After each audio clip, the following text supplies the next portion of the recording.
Oh, can you just count me in, will you? Somehow. One, No, two, don't three, literally. Splat. All right. Welcome to the Rewind Classic Movies podcast about 80s and 90s movies we probably saw as kids, even if we weren't old enough to fully understand the adult themes. I'm GB, and with me is my co-host, AJ. Hello, everybody. I'm indeed his co-host, and today we're going to be looking at the film Big Trouble in Little China. It's a film all about a guy who gets his truck stolen and wants to get it back from the gang that stole it. But a 2,000-year-old wizard gets in the way. Brilliant.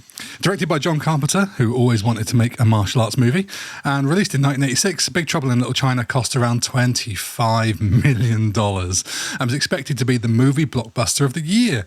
But it was a massive flop and only made $11 million. It was Carpenter's ninth film, following movies like Halloween, The Fog, The Thing, Christine, and a film I think you love, AJ, Escape from New York City. Yeah.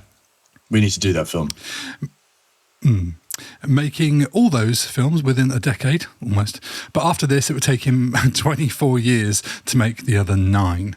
The movie would go on to find lots of love on home video and has become an absolute cult classic. AJ, tell me about your history with the movie. You said something earlier to me on text that made me suspect that you hadn't seen it.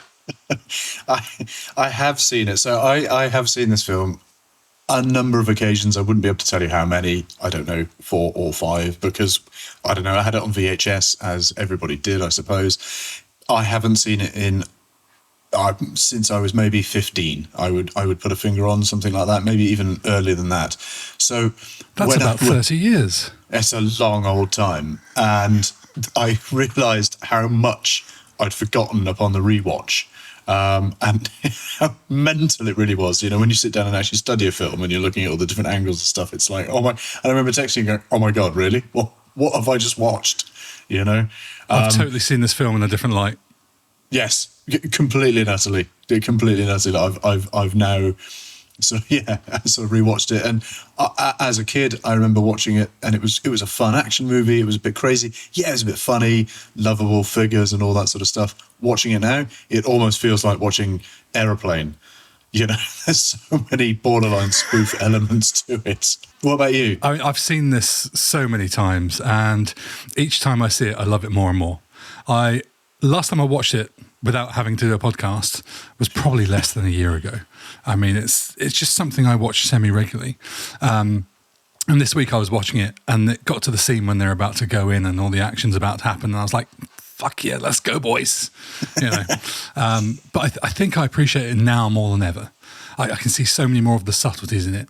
When I was younger, I pretty much took it at face value, and it was just like a fairly serious, action-adventure story with these guys going in and trying to fight the bad guys.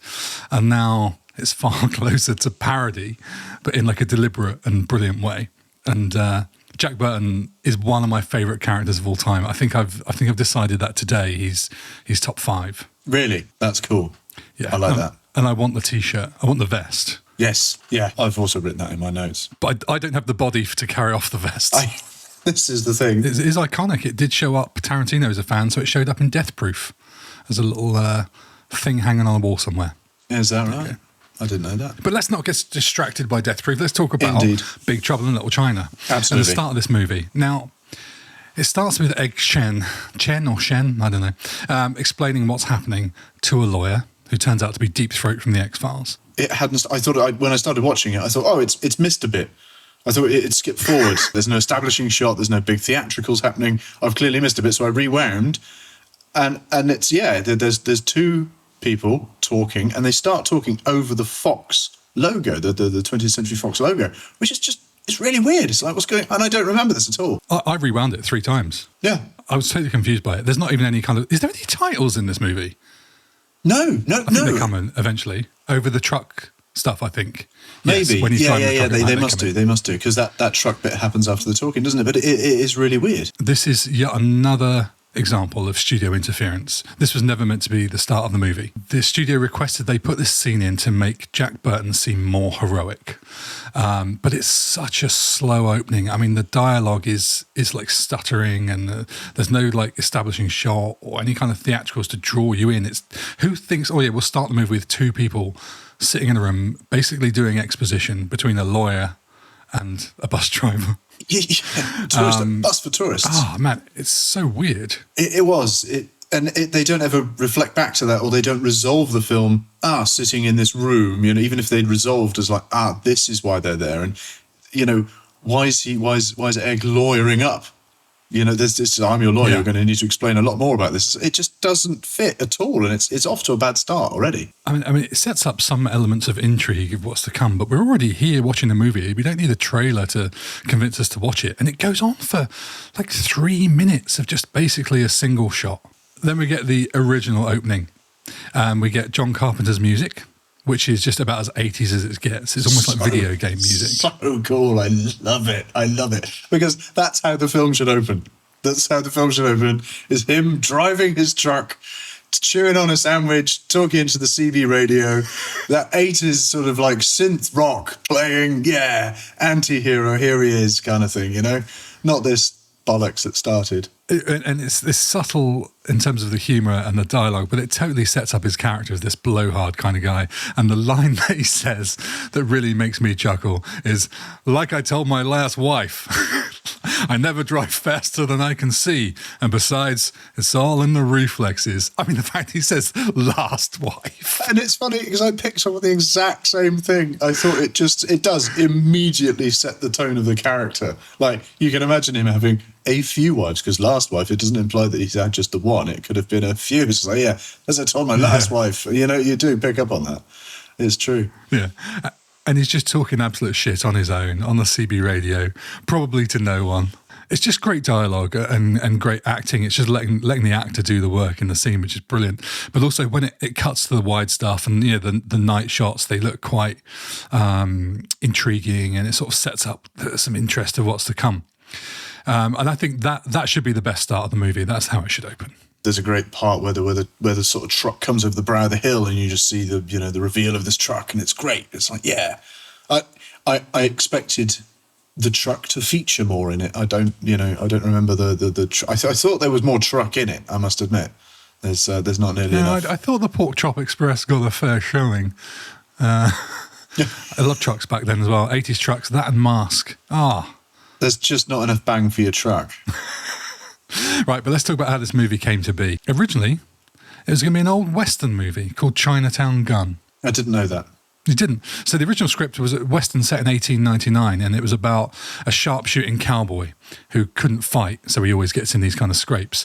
And he was looking for his stolen horse rather than the truck. But they changed the script to modern life when they changed writers, and they sort of thought it would be a little bit more relatable. But basically, this film is East meets West. I think John Carpenter described it as American sensibilities meets Chinese mythology, which sums it up about right. I was struggling to understand exactly where they were. I mean, I think it was just generic Townsville, town, USA. I thought they say San Francisco. Fair enough. Missed that bit. But when I was younger, and until recently, I'd be honest, I thought it was in China. Really? Because so much of the movie is set in Chinatown. They don't go anywhere typically American. They don't really go anywhere other than like a restaurant and a building and the various floors of the building. I mean, that's it. Sewers. That's it, you could be forgiven for thinking it was all set in China, but why would an American guy have a truck in China, Gareth? Come on. And there's something about this movie, maybe it's just 80s movies in general, but for me, everything made back then felt a lot more grounded and realistic. I know this is a mental movie, and it's got some mental effects and characters and monsters, but there's something about it, the way they start it, where they ground it in reality, that hooks me along for the ride. Yes, you're right. And we do touch this on this, from time to time.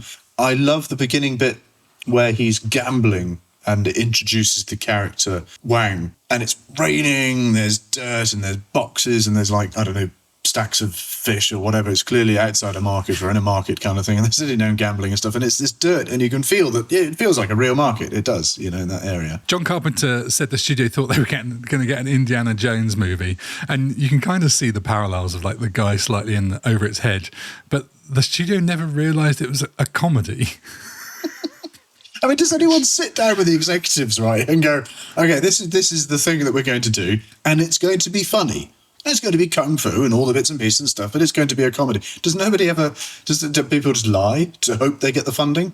I mean, I often wonder. The studio told Carpenter they were worried that the white guy was too stupid. And his response was, yeah, that's the point. It's an idiot who stumbled into this situation he doesn't understand, doesn't do anything, and staggers away into the night, which never really dawned on me until I sort of read that quote and then watched the movie again. But Jack Burton doesn't contribute to this movie at all, really, apart from perhaps at the end.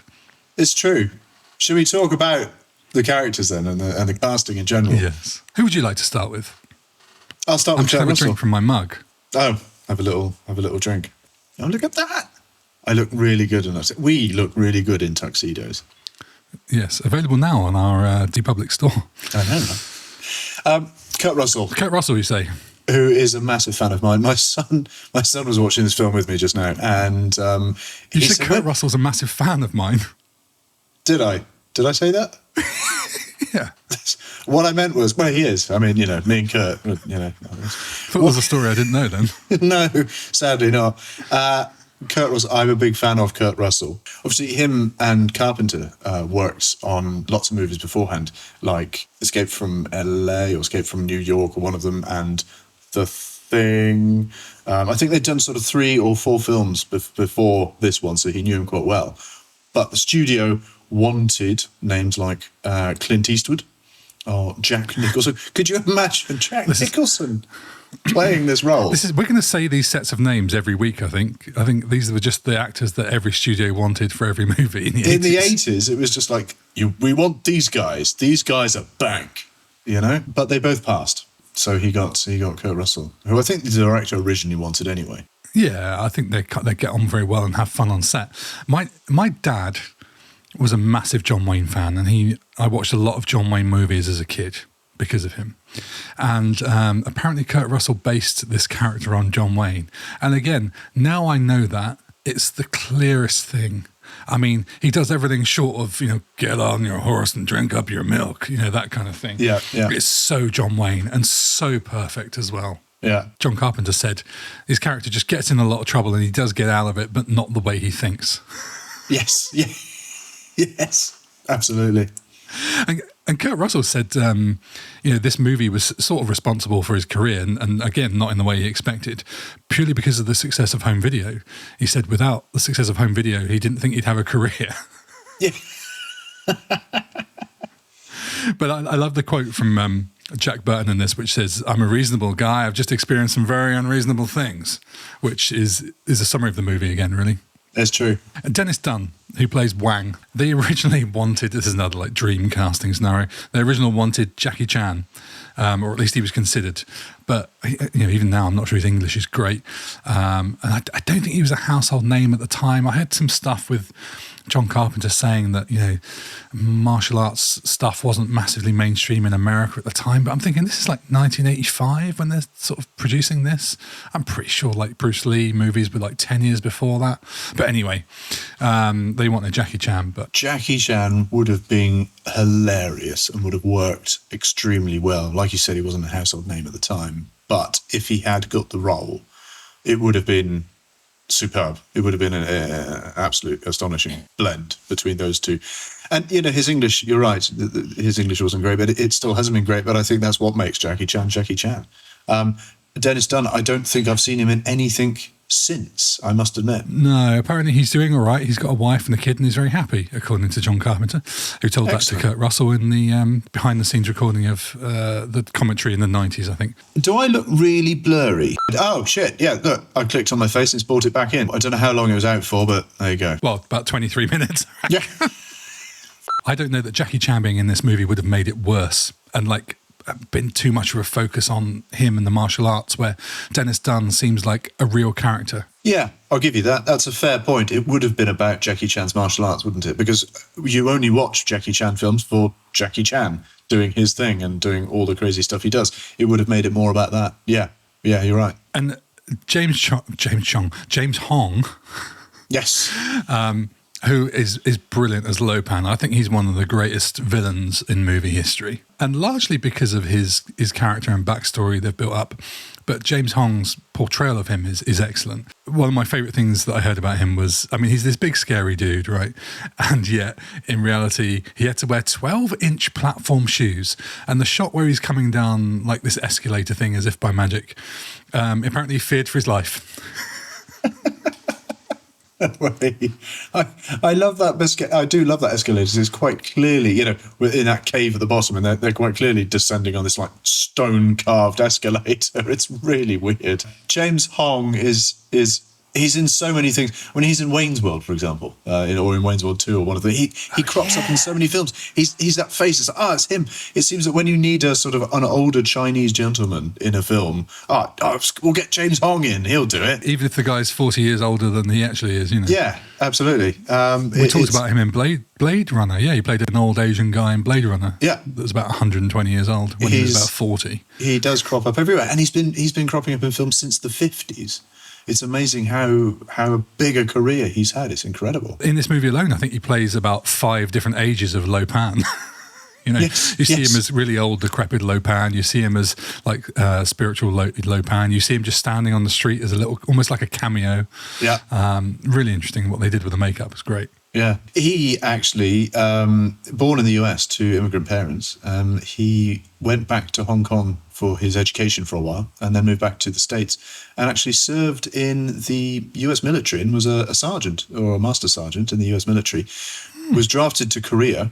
And because he trained in acting, instead of actually going to war and fighting, they kept him in charge of the live events and the live shows back at the base for the R&R, for the other soldiers when they came back, which was really interesting. So he effectively served as a sort of stage manager in the army. Wow. What a start to a career, I suppose. Yeah. But I love this like pathetic, weird guy. Like he's totally evil, but at the same time, we see him so vulnerable. You know, when he's the old man in the chair, you know, he's just like this creepy old guy. And at one point, he's talking about relationships to Jack Burton, and he's like, "We all keep trying like fools." And then when he spots them intruding, he's like, "This really pisses me off." It's just so unexpected from this old guy, and yet, you know, when he's in the spiritual form, he's like desperately begging this god to make him flesh again. It's just a completely like weak and desperate character. When they put him in front of him and he's in the wheelchair, and he's, you know, he sort of comes in on his little motorized wheelchair and they're both strapped to their sort of wheelchairs. And he said, I don't know, Jack says something like, I don't get it, or I don't get it. And he says, "You're not put on this earth to get it, Mr. Burton." It's just such a great line. That scene also made me think, how many wheelchairs do they have just hanging around? Right. Keep those wheelchairs in stock for when we push people down that slope. I know. That's such a great bit. I love that. Kim Cattrall. Yes. It's difficult to see her as anything other than the woman from Sex and the City. Right. But back then, she was known for her comedies, and the studio wanted her because she'd been in Porky's, which, when I was younger, that was as close to pornography, I think, as you could possibly comprehend. Wasn't it just? But the studio wanted her because they thought she'd bring some, quotes, juice to the movie. Some sex appeal. Oh, dear. But apparently she left every day to go and do some theatre work while the movie was filming. So no way. She was absolutely dedicated. And she said in the quote that her movie work has basically paid for her to do her theatre work. One of my favourite bits with her in it is when they're at the airport at the beginning and Burton's sort of chatting her up. He sort of turns away, and as he turns back, she's disappeared in this like blink of an eye, and there's an old Chinese woman stood where she was, and Kurt Russell's facial reaction of just like, oh shit. It's just brilliant. Like a lot of things in this movie aren't necessarily played for laughs, you know, but they're just funny because he's so sort of incompetent, but so in your face and arrogant. Yeah, I like how she didn't play, you know, the classic damsel in distress. She never really got into any situation where she needed rescuing often. And I thought that was great because that happens far too often. Yeah, but there's a bit, like, some of this movie is so almost borderline panto, and there's a bit where she turns up later at the restaurant and she comes in out of the rain and she shuts the door behind her and she says, "Don't panic, it's only me, Gracie Law." And it's like almost like she's waiting for a TV audience to sort of give her a round of applause or something. It's so sort of wink and nudge and a bit camp. I know she was at the airport. And we've never met her, and Kurt's, meeting her for the first time, and that's, all that happens, and then she just happens to turn up at the same restaurant that they're all at. It's like, oh, okay, you're part of this, are you? There's no, accidentally bumping into her again. But they all sort of seem to know her. Yeah. They're also like, oh, stay away from her, she's trouble, and I don't know, it's all a bit, we never quite get an explanation for it, but I'm guessing Chinatown's a small place is about as much as I could really get out of it. Yeah. A few other castings I'm just going to fly through so we can talk about some more interesting things. Victor Wong as Egg Shen is just brilliant. He's doing his tour, bringing that character to life. I mean, he's so perfect in that role. Miao Yin, who was Susie Pye, she was a model before this, apparently. And Kate Burton, who plays Margot, this was her first role. So I thought she did all right. Right, fair enough. She's also the daughter of Richard Burton. No way. Yes, yeah, daughter of Richard Burton. Did not know that. Yeah, I didn't until I read it, and I said, no way. Yeah. But what was her role in it? Like, that's the weird thing. Margot something, but whatever, it's a very sort of German-sounding surname. I know she was, she was trying to get her big break, but, like, she doesn't really do anything in the film. She doesn't add anything to it. I don't really understand what she offered to the film, other than to be sort of a friend of Kim Cattrall's. I don't know. If you could lose a character from this movie, it'd be her. Yes. And the movie would be no different. You wouldn't notice it at all. Or maybe she had more lines that were cut. I don't know. It made me think, this film, that it could have been an inspiration for Rush Hour. We were talking about Jackie Chan earlier. And Rush Hour is the classic sort of buddy cop film with Chris Tucker and Jackie Chan. Chris Tucker's always being sort of put in his place by Jackie Chan and his amazing skills and stuff like that. Jackie Chan's like, we're going to do it this way. And Jackie Chan says, I've already done it and knocked these 10 guys out while you were trying to reload your gun. It's got that familiarity, and I haven't looked into it. It might not be at all, but it feels like it's got that kind of dynamic. I could see that. That makes total sense. And this film actually has quite a legacy. It's had quite an impact on the movies that came after it, or at least the generation after it, I suppose. Generally, this movie is edited pretty quick. I mean, the cuts are pretty quick. It's pretty fast-paced. But the action beats in particular, I quite enjoyed. These days, like, everything is just too many cuts, too many angles, just unnecessary amount of angles and cuts. And I always think things are far more impressive when you let the action speak for itself. The great example for that, in Star Wars, Episode 3, Revenge of the Sith, there's an incredible fight sequence between Obi-Wan Kenobi and Anakin Skywalker, which was done by Ewan McGregor and Hayden Christensen. They actually did it themselves, right? And this fight goes on for, 10 minutes. Now, before that film came out, I saw the raw shot of them doing it on a green screen. It was one of the most incredible things I've ever seen in my life. They just do the whole sequence from start to finish, kicking each other's ass and everything. In the edit, it's not that impressive. It's just a movie action sequence. The real thing was incredible. Anyway, that's probably enough Star Wars for this podcast. Yes, quite. It's a bit like you talking about polymath last week. The studio wanted to get this out. There was some pressure for this to be made because of some rival films. There was. The studio wanted it out quick because it was going to basically be competing against a film called The Golden Child, which was starring Eddie Murphy. It was a film of a very similar nature. I've never heard of it. I've never seen it. And it came out apparently 5 months after this film came out. So they did do a rush job on it. That's quite a while. It is a long while, which I think proves how quick they managed to get this out there. And I think it shows... I've never seen it either. Have you ever heard of it? I've heard of it, yeah. I know of it. But, do you know, I'm kind of intrigued as to watch it now. I'm going to have to watch it. If it's a similar story... I want to see it. I wonder if it's as mental as this. I hope so. I hope so. Right, let's move on to visuals and VFX and stuff. Yes. There's a familiar name in here that we're going to keep... I think, has he been in every film we've talked about so far? Is this a clean sweep for Richard Edlund? Do you know what? I don't think he was in the I don't think he was in Blade Runner. I don't think he was in Blade Runner. No. But yeah, he's definitely Ghostbusters. Obviously, definitely in all your Star Wars stuff, because he used to be Industrial Light and Magic, went out to do his own thing. He did obviously a brilliant job on Ghostbusters, and I think he got really inventive. I didn't feel that the special effects in this were as good.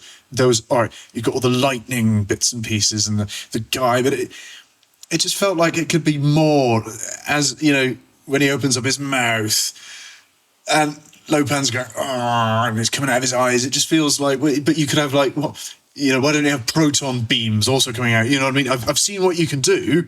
Why aren't you doing it? Why is it just white? I spoke briefly to your son before we started recording this. And what was the word he used to describe the visual effects in this? They were shit. I don't know. Yeah, something like that. Yeah. I'd call him back in and ask him, but I don't know. Well, he's 10 now, actually. No, 11. We know the budget for this movie was about $25 million, which, if I remember rightly from our Ghostbusters episode, is only a couple of million quid short of what Ghostbusters was. Yeah. And given the scale of both of these movies, I'm almost struggling to see where the money went. I know there was a $2 million effects budget on this. Mm-hmm. Which, you know, if as part of 25 million, maybe it's not the biggest percentage, and I don't know what the percentage was on Ghostbusters, but there is a noticeable difference between these two. Like, Ghostbusters looks like a big Hollywood film, and this, I've always thought, looks like a fairly independent film that was, if I had to guess, I would say this was shot on probably half the budget of Ghostbusters. Yeah. I think a lot of budget must have gone on. Not that it's worse for it. I think the way it was shot and the way it looks serves the movie. I think it's kind of cool. Absolutely, absolutely. I think that the cast would have swallowed a lot of the budget for this one, because obviously there's a lot of extras / stuntmen in this compared to Ghostbusters. When you think of all the fight scenes, there's an awful lot going on. I think there's more actors or more specialist actors were required for this film than there were necessarily in Ghostbusters. And in Ghostbusters, you had Slimer, you know, and in this film, you've got this little ball of eyes that floats around, and so Lopan can keep an eye on what's going on in the dungeons. And then he shoots it, and he says, "Well, you don't know till you try, right?" Which is brilliant.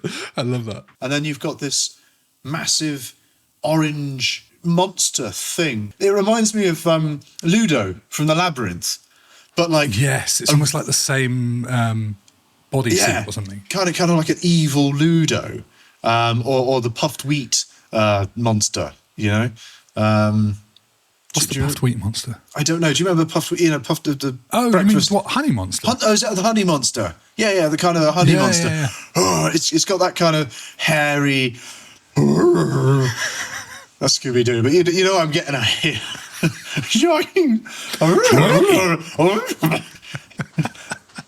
This took a turn that I wasn't expecting. Right. I think basically they just couldn't control it. It was going to take too long to do any more with it. It was going to take too long to film. Got to get it out. Golden Child's on our ankles. That orange Ludo monster that you referenced, that they do continue the story with that monster, because without giving too much away, when he's on the back of the truck at the end of the film, there is a way that they continue this movie and continue the storytelling that we can maybe talk about later. Yeah. But the monsters generally, I think, are the weakest thing in the movie. They never quite sort of sit with the rest of it. And I had this movie on, and my girlfriend was sort of seeing it a little bit by bit in the background. She watched it with me a year ago. She's not going to watch it again. And, you know, one of the monsters came out, and she just sort of laughed and went, I forgot how ridiculous this movie is. And it is, but it never seemed that ridiculous when I was younger. I don't think anything did when we were younger, and I think that's the magic of it.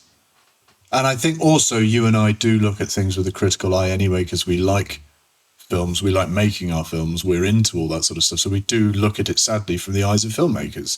And I think that does detract a little bit away from the magic of what you see. I mean, it's the guy who did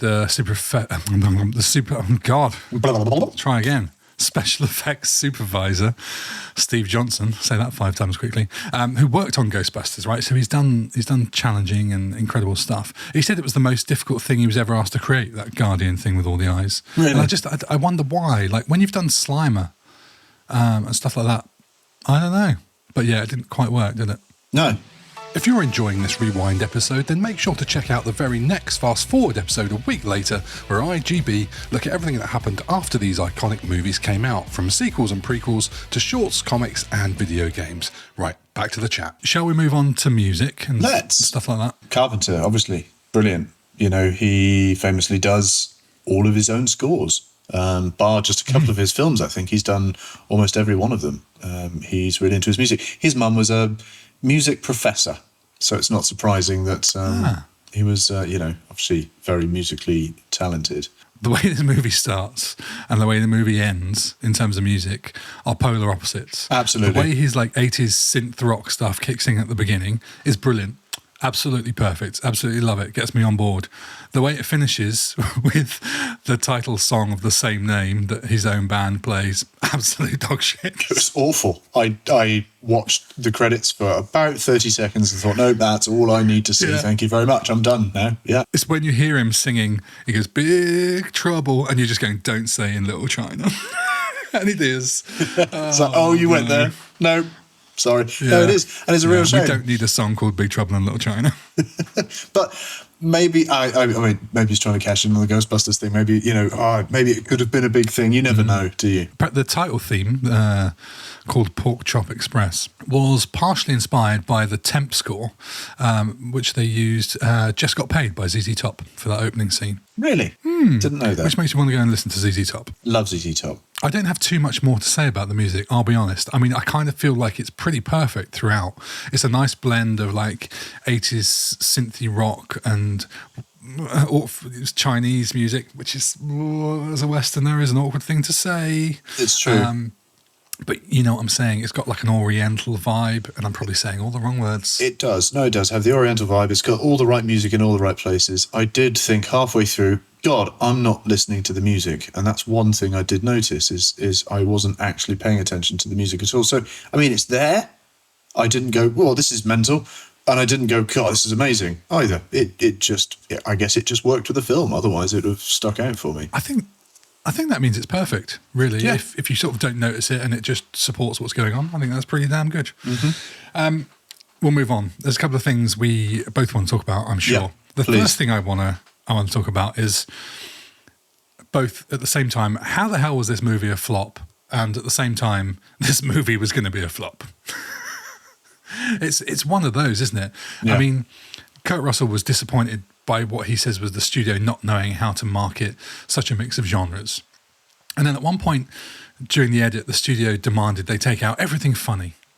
And then that tested really poorly with audiences, so they put it all back in. What a surprise. But it was going up against, like you said, the Golden Child. Well, this was the year of Aliens, Top Gun, Karate Kid 2. I mean, there was so much coming out. Yeah. But the marketing was, I want to say infamously bad, but I've seen some of the newspaper adverts that are just sort of black and white adverts of Jack Burton, the character, on a plain white background. And it just says, "Who is Jack Burton?" And I don't think there's any other information. So No way. Nobody knew or cared. It's not relating to a film or anything like that. Yeah. Yeah. And Carpenter said at the time that the cinema audience didn't really get that it was a comedy, even sort of after watching it. And I know the humour is subtle and it's very close to being a parody. But that sort of blows my mind a little bit because to me it is such a funny film. However, there are certain people I know from a certain large country where you can see them going, hell yeah, there's going to be a big... I won't do an accent. I think you've already started, this is going to be a big, so I think you should carry on. Hey man, y'all. Thinking this is going to be a big action movie. And then, it starts and the hero, who they think is going to be the hero, the only white American in it, is sat in a truck while all these Asian guys have a fight outside and he's not doing anything. And I can see how a lot of the dumbness and stuff doesn't quite translate. Yeah. Anything you want to talk about, AJ? A few bits. They're at the start. They're at the airport. The Lords of Death man, one of them, is wearing these superb glasses with slits. And I want those so much. His glasses. They can't be useful in a fight. Completely shit, but they look cool as hell and so unbelievably 80s. I think they appear again in like Teenage Mutant Ninja Turtles, the live action movie. I'm sure someone's wearing them in that. I like how the kung fu is not, I say kung fu, I'm aware that there's lots of different styles of kung fu. I do apologise if anyone's listening who knows all about different types of kung fu. But I like how it's not overly practiced when you think of like films like The Matrix, or it's just a quick couple of baff, and then the guy's on the floor. And they're not overly choreographed as well. So you've got this quick shot of a second of like 2 movements, and then it's shot to the next person doing a couple of movements, and a shot to the next person doing a couple of movements. There's a fight scene specifically where, I don't know, they're in one of the basement levels or something like that, and they're fighting these 2 women, and they've got these bamboo sticks, and they're doing all the backflips and all the mental stuff that's going on. And the point of view, the camera is behind these 2 women who are basically just beating Wang and this other guy, and they're getting hit, and they're going but you can quite visually see no one's getting hit. I mean, none of it's making contact. They're quite clearly standing so far back, and as they're swinging the bamboo, it goes past them, and then they're going ow, and it's just really bad. And then to top it all, this woman does this flip with her feet, and you see, there's a side-on shot, you see the feet and her going through the air as if she's going to hit the person, and then what you see are quite clearly 2 hands wearing some shoes hitting the person, then he falls over. Seen that. It's so good, but blink and you miss it. Don't get me wrong. I mean, I'm watching it at that level, and it's like, oh god, this is awful. But it's not awful because it's great, and it's when you break it down to that level and you look at things, it's like no, but it's brilliant. It works. It works so well. It does. It's great. I love it. Yeah. I love it. I do think the martial arts is great, you know, and I am a martial artist. I don't like to talk about it. But John Carpenter was a fan of martial arts movies like Bruce Lee and stuff like that. And he said it was his life's, you know, he really wanted for over a decade to make a martial arts movie, I think. But like, you know, by the time you get to the end scene, you've got trampolines, you've got wires, you've got upside down sets. They're like dumping their whole trick bag on doing these incredible martial arts, which were, I'm going to say they're probably, if not ahead of their time, they're sort of cutting edge in terms of the visuals and stuff. And then, of course, it's the 80s, so you've got like that colourful light show fight, you know, which is very similar to what was in Masters of the Universe and things like when Egg and Lopan face off. And I like when they have that little fight, Lopan says, "You never could beat me, Egg Shen," which, you know, it's like tip of the iceberg storytelling, but it just hints at this massive history. I kind of feel they've been coming to blows over the last 2,000 years. Every like couple of hundred years or so, I reckon Egg's just as old as Lopan. I reckon they're the yin and yang to each other, or something like that. I love the fact that Wang is actually a really masterful martial artist. He's doing all these backflips all the time, constantly backflipping. If you notice, he's always doing these backflips to get out of trouble. And when he's fighting, I don't know, the lightning guy or whatever, they're constantly up into the air and ding, and then back down, and then up with the swords, and then hitting it goes on for for far too long. It just goes on for ages, to the point of, like you said earlier, pantomime levels of like this is going on for ages. Dennis Dunn was a sort of practiced martial artist in real life. I don't know if so much in his adult life, but it was something he picked up again quite quickly, apparently. One thing I love about this movie is the way it introduces characters. We start off with, let's pretend the opening bit isn't there. So we start off with Jack Burton. We get a little bit of him. Then we introduce Wang, and they have their little bottle moment where, you know, he's really confidently about to chop the bottle, and you expect him to succeed, and then the reaction of Kurt Russell, like he is like all of us. We're all surprised he didn't do it, but that was funny. But I love the way they start to set up that buddy cop thing, and then we introduce Gracie Law, and then it gradually, just as it goes through, it just adds like one character at a time, establishes it, adds someone else, establishes it, adds someone else. It's so brilliantly done. We get so slowly introduced into the characters in the world that by the time you're in like the depths of Lopan's sort of hell, doesn't seem that bonkers, but if you were dropped straight into it, it would seem like the maddest thing in the world. Totally. And then I just love the way this movie moves between like the mad and the normal. They do that whole they have the three gods and the street fight and all that kind of thing. And then the very next scene after that, we're straight back down to earth, and we've got Jack on the phone in his silk dressing gown looking for his insurer, and he says the line, well, there's got to be a listing, honey. I pay him 6 G's a year in premiums. I know. It's great. It's great.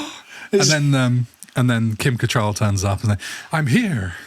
There's a bit where, very close to the beginning of the film, they're in this sub-basement parking lot, and they're running away from people, and then this red car, drives at them.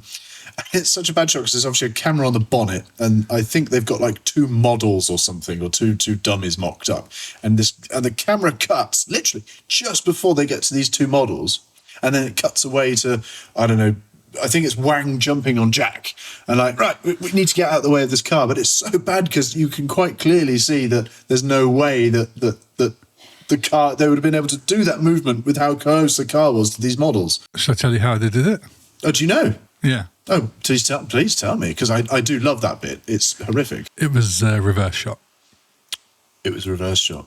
There are so many funny scenes on this, and we'll get to our favourite scenes in a minute. But one in particular that I always love is right towards the end when Jack is up against Lopan and the Thunder God's there, and he walks in and he's got the lipstick from Kissing Gracie on. Which is a funny enough visual anyway. And he just says, you know what old Jack Burton says at a time like this? And the Thunder God guy just goes, who? Jack Burton, me. Brilliant. And that scene then like turns into him throwing the knife at Lopan and him missing, and like Gracie looks at him all disappointed, and like Jack's like just embarrassed at how bad it was. Like you wouldn't get this in Rambo. But then he's like, goodbye, Mr. Burton, and he throw and like the rethrow and the kill, which is almost underwhelming when you think about it. They've just killed the big bad of the movie. But I thought it was brilliant. What a brilliant ending of the villain. Goodbye, Mr. Burton. Goodbye, Mr. Burton. I like how... Can we do the accents? I don't know. Are we allowed to? I'm not sure we can get away with it. I like how she does have to come and wipe the lipstick off him, because usually in a film, after the whoever's jumped in the river and they get out the river and then suddenly they're dry. I hate that. I really hate that. A lot of films would just be like the next scene, the lipstick's gone. He's wiped it off, whatever, we don't know. But she physically comes and wipes it, and I love that. I love that little moment. That's the second moment, ridiculous pause moments, I'll call it. The first one, and it's moments before this, when the Thunder God is chasing Wang, and they're like having their little showdown, and he's chasing him, and you see like through a little opening, and the Thunder God stops perfectly in the middle of this circular opening. Yes. Turns to a thing on like an ornament on the table, and like karate chops it, and then continues the chase. It's brilliant. It's like he gets so frustrated. I need to break this fucking thing. And then they come back in the other direction, and there's just shit like being thrown after them. Brilliant. And speaking of the Thunder guy, I mean, his ending is... I probably think if I had to choose, that's probably my what I think is the weakest bit of the movie, is his exploding body and inflated head. It was ridiculously comical. There was no real need for it. It doesn't look anywhere near realistic. But 80s movies had a habit of doing this kind of thing. They did. But if it was modern CGI, it'd probably look worse. Anyway, I could lose it and not lose sleep over it. Yeah. We shall move on to favourite scenes and lines. I can't really pick a favourite scene. There's lots of scenes that are brilliant in this movie. But if I could, I'd create a supercut of just all Jack Burton's non-hero moments. Like when he's trying to get his gun to work, just as the bad guys are coming. I don't know how well this is going to look on video. I'm going to do this hand motion up here a bit higher. He's sort of bent over and he's like trying to like cock the gun and all this kind of stuff. And the bad guys are coming. And suddenly it just starts firing when he's not prepared. And his reaction is like surprised and scared. And he's, whoa. It's just hilarious. There's a lot of physical humour in this. Like when Gracie accidentally pushes him in the water after he pushes the reporter woman in, you know, it's all that kind of physical fun. And I love that he does that ballsy speech as they're about to escape. And he's like, just follow me, you know. And then he opens the door, immediately shuts it, which is like a cliche now. It's like a boring old trope, but I don't know if it was then or not. But he shuts the door and just turns we may be trapped. Like the comic timing of all that stuff. Then he jumps out at the end of the fight, you know, he does ha, and like Wang's just killed everybody, Annihilated them all. Yeah. And I think the funniest, I had to pick a funniest moment. It's as they're about to all go into the big fight with Lopan and all his army right at the end. Everyone's like, yeah, yeah, yeah. And he pulls his gun out and fires up at the ceiling. And it hits the rocks and it comes and knocks him out. That might be my favourite moment. I think that's it, isn't it? Because it sums up his character exactly. It's all in the reflexes. Wait, I've got something here. Hold on. Just give me 2 seconds. This is intriguing. Whoop. Whoa. Oh, it's all gone Pete tongue. Oh, it's fucking cables everywhere. Hold on. We'll edit this out. You drink from your coffee mug. We won't edit this out. This is staying in. I've no idea what's going to happen next. It's all in the reflexes. For our audio-only listeners, AJ just stripped down to a vest. Oh, if only you had the hair. I know. I did think he's got a fine head of hair on him, which I don't anymore. Can you do that again with an American accent or no? No, that's it now. Okay. Are you going to do the rest of the podcast like that? Yeah, why not? Well, no, I'll go and put my shirt back on. It's actually quite I think you should have done it all the way through, to be honest. I could have done, but I thought I'd just jump out at you with that. Yeah, no, I'm going to put a shirt on. It's actually quite cold. I'll give me 2 seconds. What would be your favourite scenes, lines, moments? There's so many, but there's one little bit, which actually I think is quite insignificant, but there's a part where Wang is explaining something. I've said Wang so many times in the last hour. There's a part where he turns to Jack and says, it's the horrible curse of the no flesh. I mean, obviously, oh, well, that explains. What the fuck is that all about? It's just so funny. I remember physically laughing out loud. I had to pause the film at that point just because it was just so ridiculous. But it was delivered so straight. The horrible curse of the no flesh. There are some funny lines. There are. Then there's... I think this has become an iconic line. I think this is recognised outside of the movie now. You know, it's the, okay, you people sit tight, hold the fort and keep the home fires burning. And if we're not back by dawn, call the president. I sort of segued into an American accent throughout that. But what a great line. It is.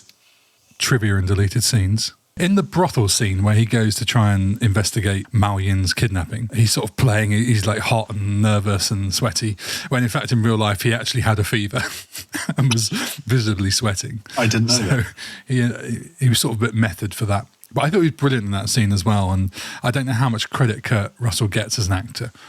But this movie, when you consider the creation that Jack Burton was, mixed with that other character as well, I think it's great. I think he nails it. I think I love the way he dresses up and has his hair, combed straight and looking really nice. And it's like, oh, yes, I'm here for pleasure. I almost did the accent then. There are no girls with green eyes, Mr. Burton. What, like that, you mean? No, that was not meant to be it. Well, it was. Some of the way the word Burton rolls off the tongue with that sort of pronunciation. Mm-hmm.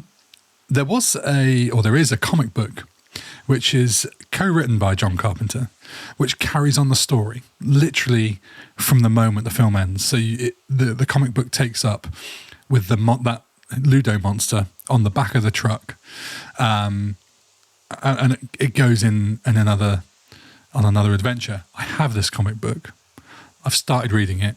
It is very good. The dialogue is very, very true to the movie, and the character of Jack Burton is there on the comic book page. I've not got super far into it. I will talk about it more on the fast forward episode, by which point I would have read more of it. But there's also another series. There's an Old Man Jack series, so it, I assume, picks up much further into the future. And there is something you'll love, which is a crossover where Jack Burton teams up with Jake Plissken from Escape from New York. No way. Yeah. I love that. Which I thought was interesting. It's just two Kurt Russells. But yeah, there's all sorts of things. There's board games, video games, and loads more, which I'll go into in the next episode. But there's also talk of a sequel. Oh, and while I remember it, the downhill wheelchair thing where he goes down the slope and towards the well. Yeah. Yeah. I love that. I should have said that as one of my favourite scenes as well. But that was done with like, it was a flat set with like a false perspective, so he was never going downhill. A genius bit of movie making. But one of my favourite bits of that is when Jack Burton is on the back of the Thunder God, and Wang and everyone's running away, and they're like, "Come on, Jack!" And Kurt Russell's got his arms around this massive guy, and he just goes, "How?" The guy who I think it was called Rain Guy, one of the gods, the guy with the long hair. Yeah, when he takes off his basket, That was, and he does that Yes, thing to the his camera, and it just. Well, it is. Let's face it, they're all wearing baskets, aren't they? I think there's a crash zoom. Maybe it's not a crash zoom, but it is, in those sort of old kung fu movies where they did have crash zooms into the face. There was, you look under that basket and that. Sorry, I've derailed what you're talking about now. Please carry on. that's all right. Basket. His hair is lovely flowing locks. That's a wig. No And way. it took 3 hours a day to do that, but apparently the actor loved it. I'm not too surprised because he looked amazing because he does, when he does take the basket off and does that L'Oreal thing and it does swoosh. It's like, ooh. Yeah. Yeah. You would, wouldn't you? You'd be like, yeah, mate. Air me up. I tell you who didn't like the makeup was James Hong. He hated all that old man makeup. It was apparently too tight. Did he? Actually, all the storm guys, the rain, the thunder, and the lightning, they are all martial arts experts who are also stuntmen in Hollywood, and they have been in loads of films. One of them, I think the rain guy, Rain Man, was, which is funny, is in something like 70 odd films. And in that alley fight at the beginning, they needed so many characters that the same martial arts guys were just appearing in different scenes, but with different like disguises. Like, oh, next scene I'll put on a moustache. Next scene I'll put on a full beard. It's just so mental. Last thing I'm going to say in trivia is I didn't know about this, but it's the sort of thing you'll appreciate, I'm sure. There was a parody music video of the song Gangnam Style in 2012 that was entitled Lopan Style and featured the storyline and characters from the movie, including a cameo by James Hong. I haven't seen this, but I need to Google it immediately after this. Exactly, I'm going to go and immediately find out what this thing is. I'm going to find it as soon as we've hung up from this. I'm going to do it now. I'm going to do it now. Low pants, seriously. Oh my God. Live reaction. Right, okay.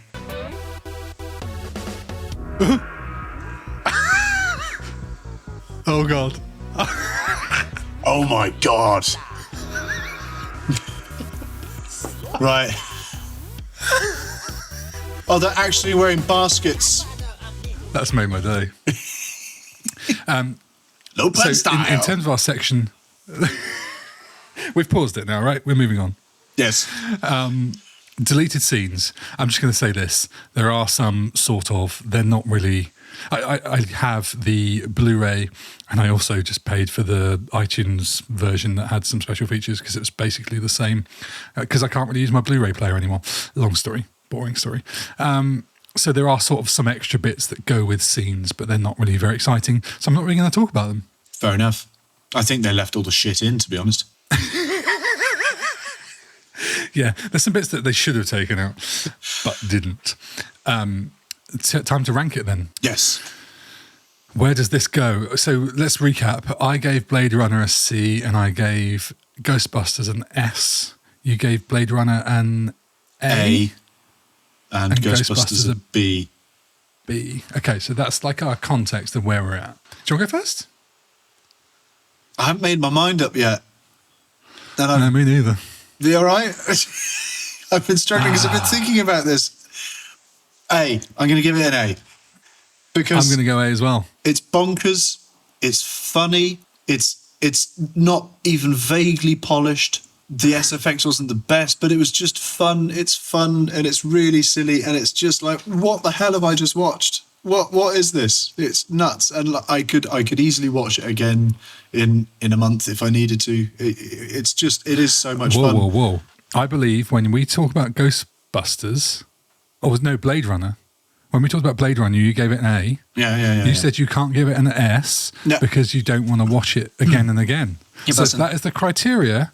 No, but that's Blade Runner. That's long. That's long and drawn out. That's not a comedy. Oh, so you're saying this doesn't get an S just because it's a comedy? No, it's just not. It's just not outstandingly incredible.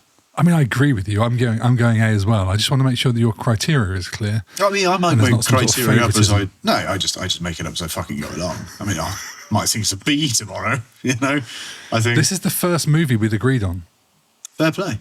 Yeah, it is. It is. It doesn't deserve an S, but I think it's born. It's like an A minus, you know? Yeah. B plus. I was borderline. I was considering S. Because when I think about the movies that I've seen the most in life, and they should be, you know, there's a special slot reserved for those. This is probably one of them. Yeah. But I do love it, and there are bits of it that are a bit janky. There's something about it that doesn't quite get into S for me, but I love almost every single bit of this movie. Yeah. More and more. It was brilliant and fun. Great movie. Great fun movie. Enjoyed that. Right, we'll be back in 2 weeks' time with a movie from 1987. We're getting further and further down the 80s. And AJ's going to give us a little clue. Getting too old for this shit, Riggs. I don't know that you needed to put the name in there. But you have to. If you can't just say, I'm getting too old for this shit. You have to say, Riggs. I think the line's iconic enough. No, you have to say, Riggs. I think you should do the line again. Do it with gusto. I'm getting too old for this shit, Riggs. Do it deeper. Let's workshop this. Go on, do it deeper. I'm getting too old for this shit, Riggs. I'm pretty sure he doesn't say Riggs. I'm getting too old for this shit. Come on, really get down there. We can do. Getting too old for this shit. We've turned into Rob Brydon and Steve Coogan on The Trip, just doing Roger Moore impressions. Yeah. Stop ruining Bond. But anyway, please leave us a review on your podcast platform of choice. You can find us on YouTube, Instagram, Facebook, and TikTok at Rewind Classic Movies. If you want to drop us an email, it's rewindclassicmovies@gmail.com. In the meantime, if you want to listen to more things about Big Trouble in Little China, I'll be doing a fast forward episode to look at what happened after this movie came out, which includes how the story continued, as well as the board games, video games, comics, and that sequel we talked about. So that's out next week. Say goodbye, AJ. Goodbye.